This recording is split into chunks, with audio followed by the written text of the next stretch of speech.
विक्रम और बेताल की पहली कहानी। राजा विक्रमादित्य अपने पराक्रम और न्यायप्रियता के लिए प्रसिद्ध थे। एक दिन उनके पास एक योगी आया और उनसे एक सेवा का अनुरोध किया। योगी ने विक्रम से कहा कि वे शमशान भूमि पर स्थित एक पेड़ से एक शव बेताल को लाकर उसके लिए एक विशेष अनुष्ठान करें। राजा विक्रम ने योगी की बात मान ली और शमशान की ओर चल पड़े।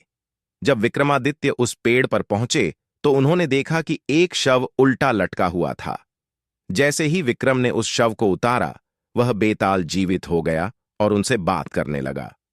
बेताल ने विक्रम को एक शर्त बताई कि अगर रास्ते में विक्रमादित्य ने बात की तो वह बेताल वापस पेड़ पर लौट जाएगा। बेताल ने विक्रमादित्य को समय बिताने के लिए एक कहानी सुनाया। 3 ब्राह्मण और एक राजकुमारी की कहानी। प्राचीन काल में एक राज्य में 3 ब्राह्मण युवक रहते थे। वे सभी एक ही राजकुमारी से प्रेम करते थे और उससे विवाह करना चाहते थे। संयोगवश राजकुमारी की मृत्यु हो गई। पहला ब्राह्मण उसके शरीर के साथ चिता पर सो गया। दूसरा ब्राह्मण उसके अस्थियों को इकट्ठा करके गंगा में विसर्जित करने चला गया। तीसरा ब्राह्मण एक लंबी यात्रा पर निकल पड़ा। कई वर्षों बाद तीसरा ब्राह्मण एक जड़ी बूटी प्राप्त करके लौटा जो मृतकों को जीवित कर सकती थी। उसने राजकुमारी को पुनर्जीवित कर दिया। अब सवाल उठता है कि तीनों में से कौन राजकुमारी से विवाह करने का सही अधिकारी है? अरसर अरब।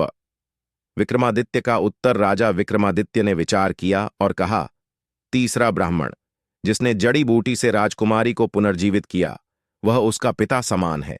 दूसरा ब्राह्मण जिसने उसकी अस्थियों को गंगा में विसर्जित किया, वह उसका पुत्र समान है। इसलिए पहला ब्राह्मण जिसने उसके शरीर के साथ चिता पर सोने का साहस किया, वही उसका सही पति